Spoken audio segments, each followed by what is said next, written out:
The main reason that you want your battery kill switch connected to the negative side is if your boat is conductive, meaning made out of aluminum or steel or what have you, any material that's conductive.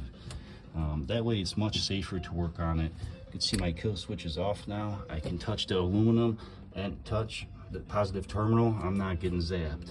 If you had this connected to the positive side on the aluminum John boat, and you had the kill switch off and touch the metal or the aluminum plus the terminal, you would get zapped. Only way you wouldn't is if your negative of your fuse box was not bonded to your boat.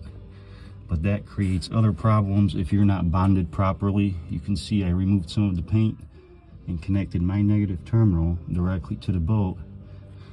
Reason being is if any of these positive wires come loose somewhere in the boat and they touch the metal of the boat or the aluminum, that fuse will burn.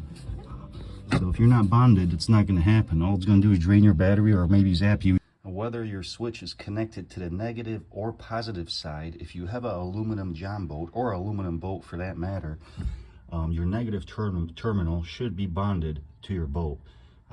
As I stated before, for safety, the protection of your battery and yourself.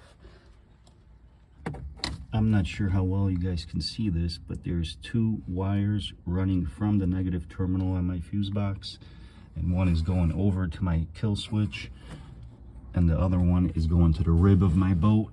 That's where the bonding takes place with a rivet. I also use the proper size fuses for what I'm running. For the lighting, I have 3 amp fuses. For the bilge pump, I have a 5, and for my USB chargers, I also have a 5. And another benefit of having the kill switch connected on the negative side is it splits off all these connections. You can see I have 3 here and I have 2 here, rather than having them all crammed on the positive side. Many benefits, guys, but obviously if you connect it to the positive side, everything will still work just fine. It's just more of a safety issue than anything, I would say, especially when working on your boat. The only negative that this switch does not control on my boat is my bilge pump and my trolling motor negative. Those run separately, simply because if I have this switch off, I still want to be able to use my trolling motor, obviously, and I want my bilge pump to work at all times, no matter what. So that's another benefit of having this connected on the negative side. You don't have to run a separate inline fuse for your bilge pump. You can still use the fuse that's on your fuse box. And if your kill switch is already on and it's on the positive side, don't even worry about it, guys. Just be careful when you work on your boat.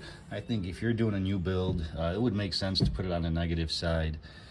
But it doesn't really matter. It works both ways. Those are just the reasons why I put it on the negative side.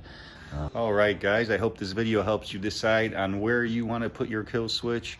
I'm a rookie boater, but I am a professional electrician. I have been for over 20 years. Anyway, thanks for watching. Thanks for subscribing. Until the next one. Peace.